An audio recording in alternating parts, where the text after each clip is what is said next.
We continue on the same exact section. We're on 9-4. We're still working on solving quadratic equations. I saved the ones that were a little bit different for today, trying to make sure that we deal with special cases today, some problems with GCF, some answers that are going to have 3 answers, some that are going to have 1, to try to make sure I left those, kind of give you a little time to absorb how to do it, and then we'll bring in the ones that are a little bit different. So, getting started today. You'll see this has 2 terms. When we have 2 terms, there are only 2 options on how to factor it, guys. Look at your factoring chart. That is what you need to be referencing. You're going to be going from 2 terms, from GCF at the top, which it doesn't have one, to 2 terms, which the only thing you can do on 2 terms is going to be difference of perfect squares. This is going to be a difference of perfect squares. They're both perfect squares. It is subtraction, so you set up 2 sets of parentheses. Inside these parentheses, one is going to be plus and one is going to be minus. You're going to take the square root of that first number and the square root of the last number.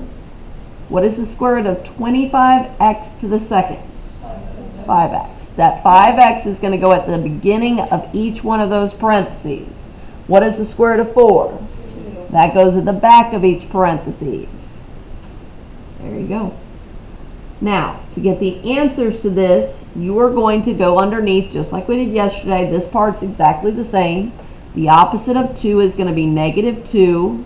And if it has a number in front of the x, you also have to divide by that. So it's not only -2, but it's -2 over 5. Perfect. Same thing on the other one, except it starts off as a -2, so the opposite of that is 2, all divided by 5. That's it. Your answers are -2/5 and +2/5. Remembering to always write your answers from least to greatest in your braces. Sets are listed from least to greatest when you write them in a set. Anybody have any questions, concerns, anything about it?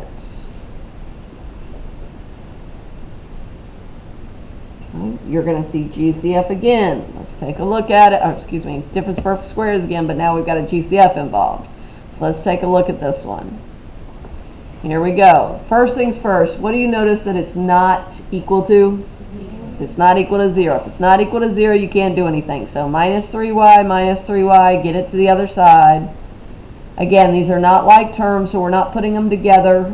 We're just writing them in order from the highest power down to the lowest power, which means you're going to write the one with the cube first, then you're going to write the one with the 1 as a power second, 3 and then 1. We're going down. In this case, we do have a GCF. What will go into 48y to the third and 3y? Oh, perfect. 3y. Thought I'd have to pull the y out of you. That's great, guys. So 3y goes in front. You're going to be left with, what is 48 divided by 3? 16. Now, when you divide like bases, you subtract their exponents, so it's going to leave you y to the second. Minus, guys, if it's the exact same thing on top and the exact same thing on bottom, what does that reduce to? 1. 1. Now, the only other thing you can do when you have 2 terms is called a difference, is a difference of perfect squares. So, this is a difference of perfect squares. 16y squared is a perfect square, 1 is a perfect square, and it is subtraction. So, you're going to factor it into 2 sets of parentheses. You're going to take the square root of the first one, it's going to go at the front. What will go at the front of each parentheses? 4y, no issues there. And y'all, a lot of people miss this. What's the square root of 1? 1. It's 1. 1. 1's plus, 1's minus. Doesn't matter which one goes first, which one goes second at all. You'll get the same answer either way. Okay, now guys, when it's multiplication out in front, we talked about this. The only thing that you can multiply 3 by to make it equal 0 is what? 0. Anytime you got multiplication out in front, it's going to be 0. There's a variable there, it's 0. The next one, the opposite of 1 is -1, and you would be dividing by 4. The opposite of -1 is going to be 1, and you would be dividing by 4. See how you got 3 answers? Now look, guys, you can tell you're going to get 3 answers because of the exponent. If you have an exponent of 3, that's the highest power, then you're going to get 3 answers. Okay. Okay, here we go. Put that over here. Least to greatest, guys. If you got least to greatest and you got a negative, it goes first. Then the 0 is going to come next, and then the positive is going to come last. Alright, concerns, questions, anything before I do the next one? It's got a different type of answer as well. The problem solving is not any different. It's actually fairly easy, but it's the way you write the answer that we need to make sure you know how to deal with. Okay, here we go. Example 3. Example 3, guys, listen to me. This is a perfect square trinomial. Okay, but not everybody's going to see that. If you see it, great. Okay, you would take the square root of the first one, that would be 2x. You take the square root of the last one, that's going to be 9. You put this plus sign in the middle from right here, and the whole thing is squared.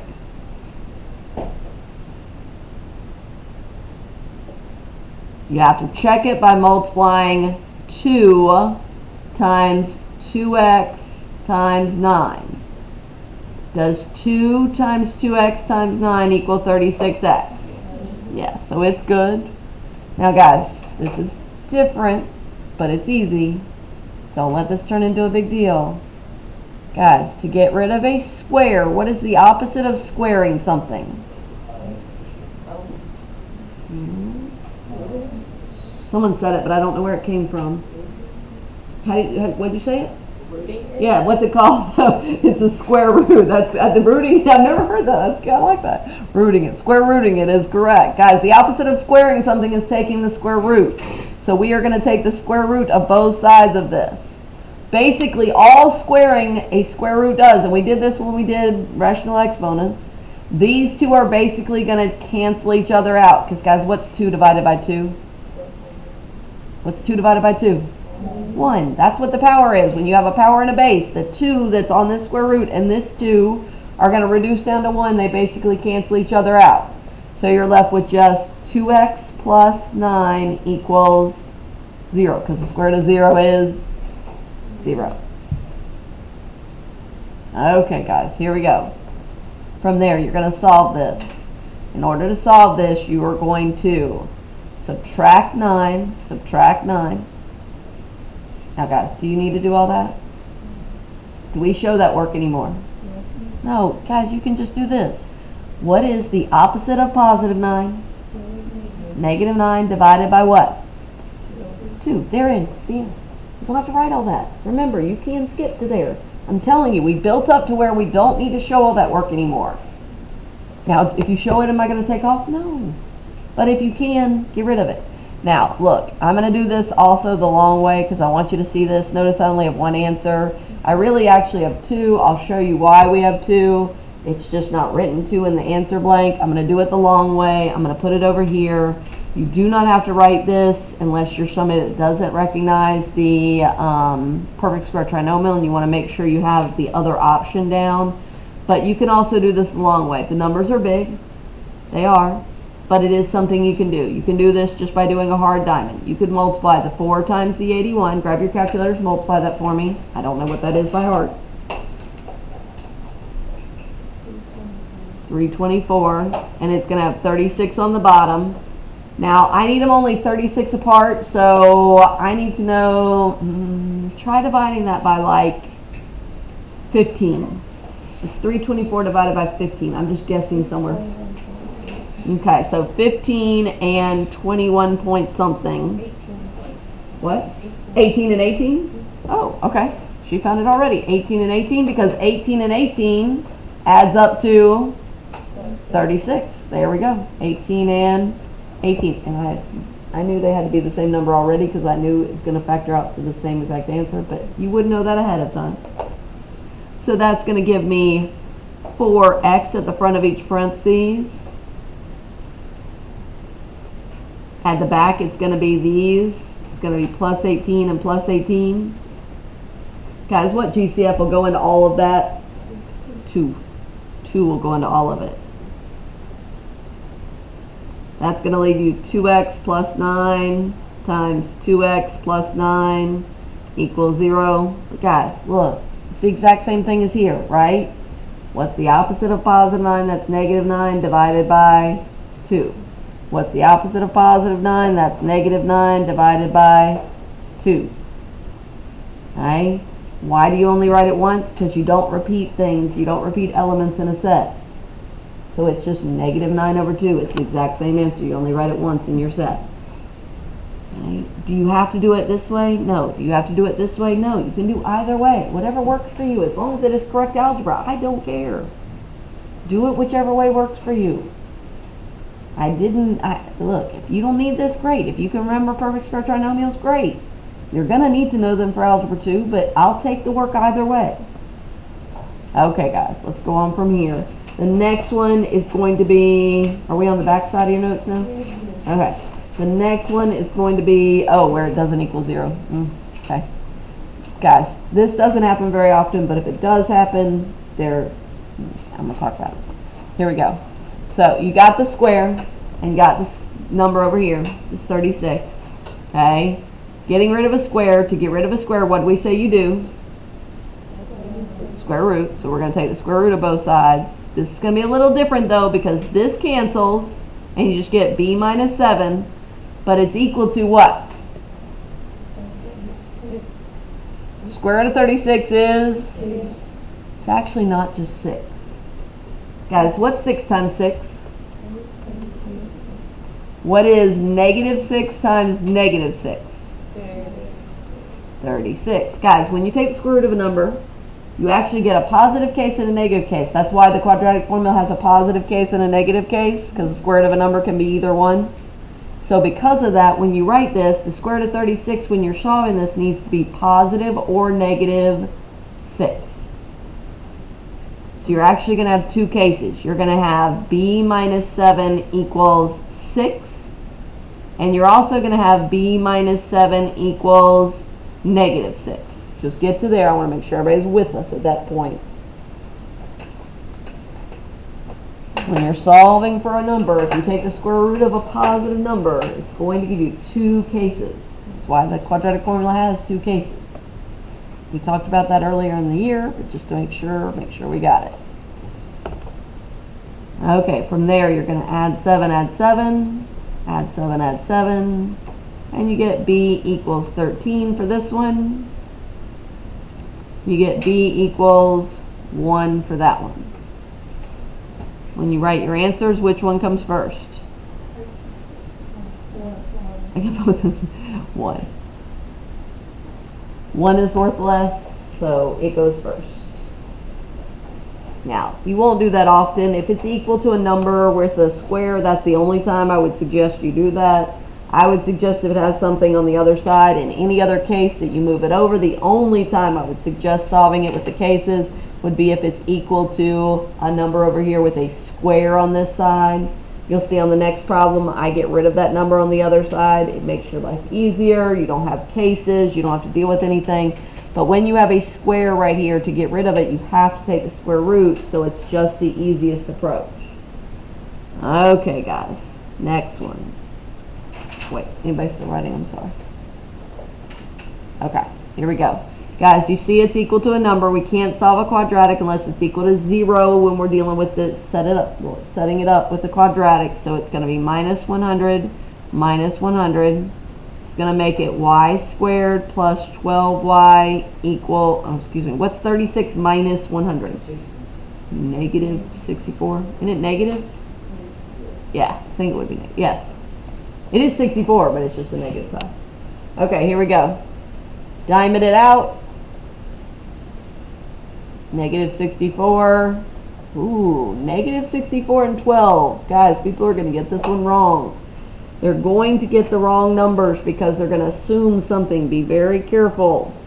Okay? If it's negative on top, one number has to be negative. So when you start thinking about the numbers, 1 and 64, 2 and 32, 3 and, how many times 3 go in there, guys? I don't think it does actually, does it? No. Try it, no? 4 and what?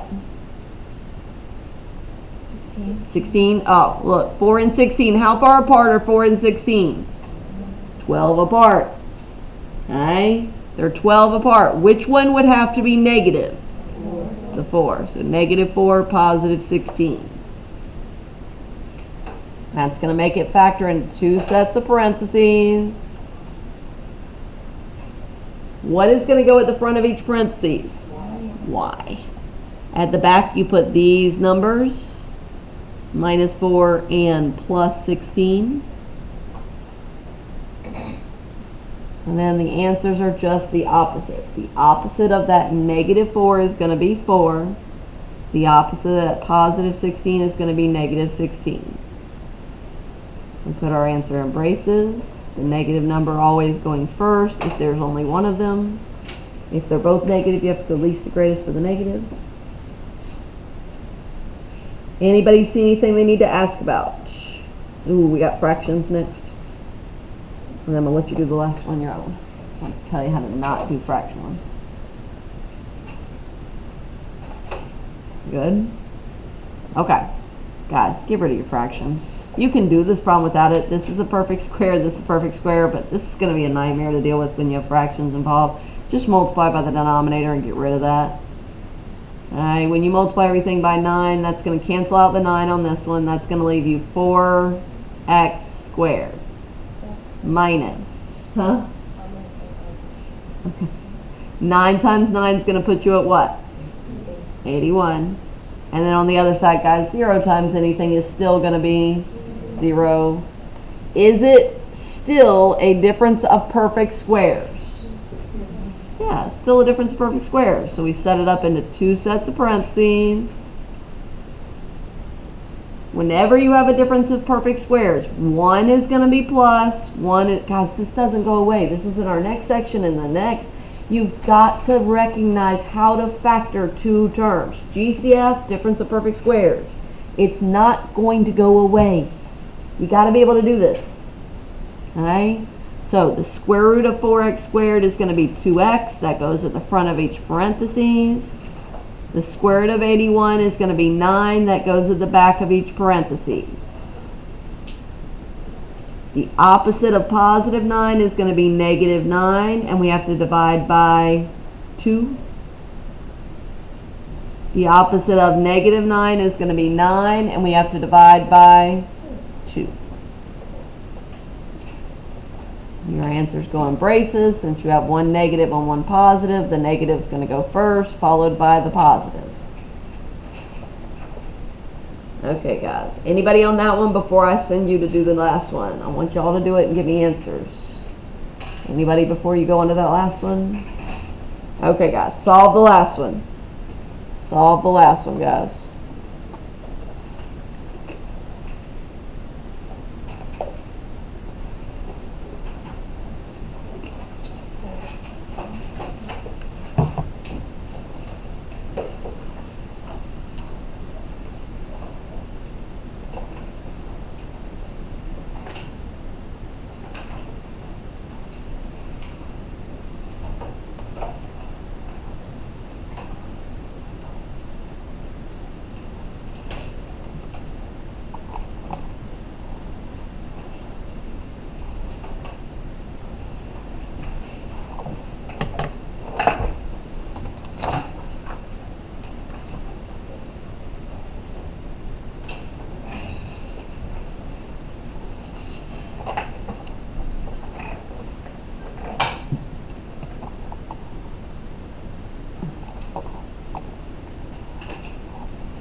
Anybody have an answer yet?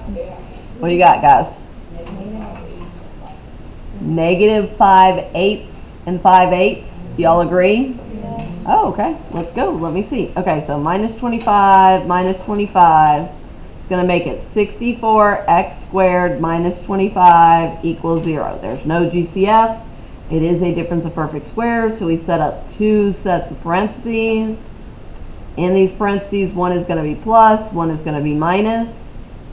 The square root of 64x squared is going to be 8x. The square root of 25 is going to be 5. There's the factoring part. Any questions just on the factoring part? All right, to get your answers, you do the opposite. So the opposite of addition is going to be negative or subtraction.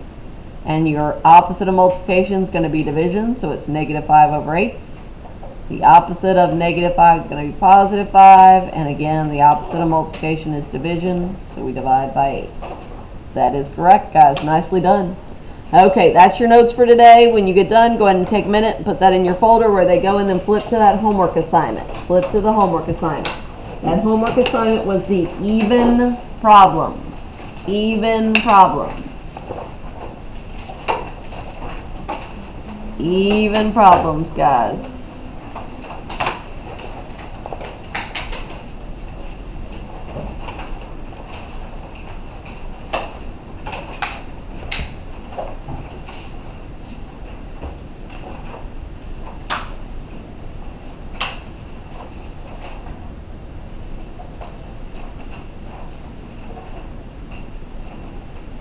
Okay, answers are over there on the board. You're checking that, seeing what it is you might need to ask me about.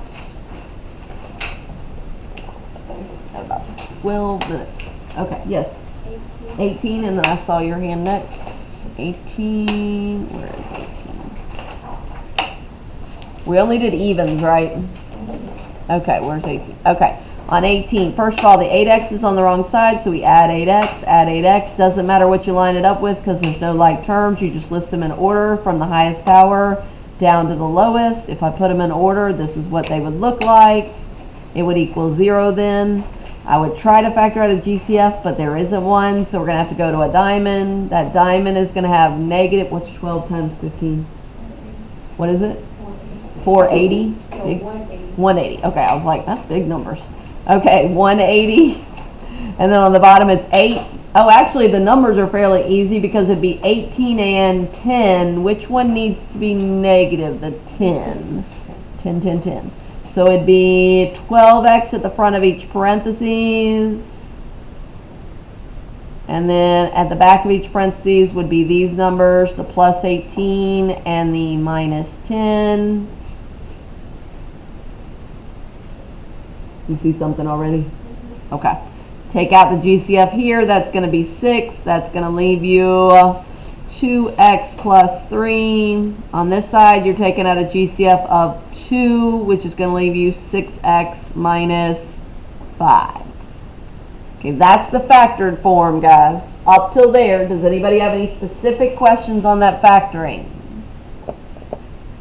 Okay, then the answers are just the opposite. So the opposite of 3 is negative 3 divided by the number in front, which is 2. The opposite of negative 5 is 5 divided by the number in front, which is 6. List them from least to greatest in your braces. Did you see whatever you needed? Okay, yes ma'am. 10? Absolutely, perfect, right here. So we need to put this in, get everything equal to 0. I will say you don't want a negative in front of your x squared, so I'm going to move this way so I don't end up that way. Minus x makes it x squared minus x equals 2. Then I'm going to do the same thing with the 2. Minus 2 minus 2. It's going to make it, if I could write, it's going to make it x squared minus x minus 2 equals 0. Just getting it to equal 0. Are you okay with that idea? Okay. Then we're going to make a diamond. Our diamond is going to have negative 2 on top. It's going to have negative 1 on the bottom. Guys, what are the only two numbers that multiply to give you 2? 1 and 2. All we are doing is deciding which one's negative. The negative is going to be on the 2 because we wanted to add it up to a negative number. So we set up our two sets of parentheses. At the front is going to be x for each one of them. It's an easy diamond. We don't have anything that we can cancel out for GCFs because it's an easy diamond. And then your numbers from your diamond or your x are going to go in there at plus 1 and minus 2. From there, the opposite is negative 1 and positive 2. List them in your braces. Sorry, that was fun. Okay. Did you see what you needed along the way? Yeah. Okay. Okay, yep. 16. 16? Where is 60? Top or bottom of the page? Bottom. Okay, here we go. So on this one, not a perfect square, trinomial, no, it's just a diamond. So it's just going to be a hard diamond. So it's going to be negative 60 on top and negative 11 on the bottom. 1 and 62 and 33 and 24 and 15. 4 and 15 are going to be 11 apart. So 4 and 15, the negative is going to go on the 15 because we want to add it up to a negative number, so the bigger number would have to be negative. So when you set up your two sets of parentheses, your 6x is going to go at the front of each one. Guys, do you see how important factoring is? If you don't have that, you need to get help outside of this classroom with factoring because it's only going to continue. It's in everything you do in Algebra 2. Everything. And some of geometry. It just doesn't go away, guys. And then the numbers are going to be plus 4 and minus 15. The opposite of this is going to be, oh no, we got GCFs. Sorry, GCFs. Divide by 2. Divide by 3. It's going to make it what? 3x plus 2. And 2x minus 5. So the opposite of this is negative 2 divided by the number in front, which is 3. The opposite of this would be 5 divided by the number in front, which would be 2. Did you see what you needed along the way? Okay. What else, guys? Anything else? Yes? 10? I thought we did 10. Did we not do 10? Yeah, we did 10. Take a look at it. See if there's a question you got. Anybody else? Yeah. 12? Absolutely. You good? You good? Okay. I don't know if you have any questions. 12. We got to make it equal 0, so we got to minus that 9p and get it over the other side. It's going to make it 9p, not 9p squared. It's going to make it p squared minus 9p equals negative 14. We've got to add 14 to both sides. It's going to make it p squared minus 9p plus 14 equals 0. We're going to have an easy diamond because there's no number in front here, so we make our diamond. It's going to have 14 on top and negative 9 on the bottom. Ooh, since it's a positive on the top and the negative on the bottom, both of the numbers are going to have to be negative. What two numbers multiply to give you 14 but add to give you negative 9? 2 and 7. Both of them negative. So when you put your parentheses, at the front of each parentheses is going to be that p. That p repeats. P and p. Because guys, p times p is p squared. That's what we're trying to get. And then the negative 2 and the negative 7 go on there. But the opposite of that is 2 and the opposite of that is 7. You okay with that one? Okay. What else, guys? Yep. 14. Oh wait, anybody on that one still? You got it? Okay. 14. Okay. We'll make this our last one that I do before we pass this out, just because I want to make sure you get your assignment. Everything's good. Add 72.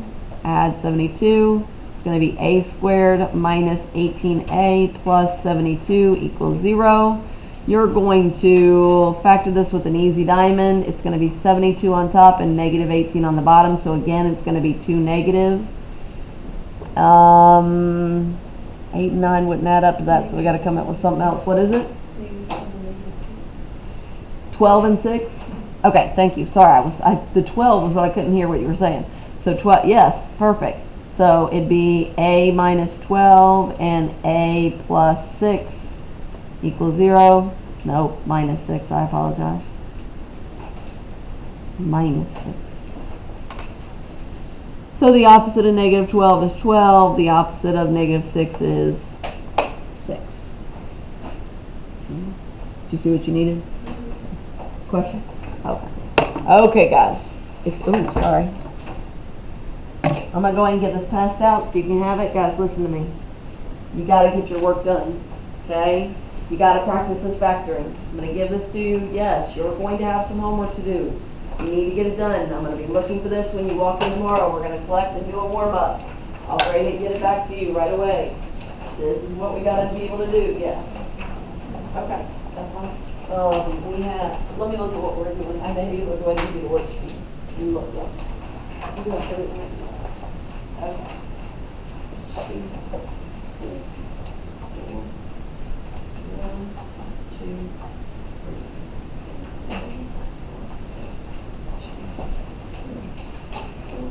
3. And you were doing all of these. There are only, I think, 16 of them. You should be able to do these. You need to practice. This is going to be important stuff, guys. We move to graphing after this.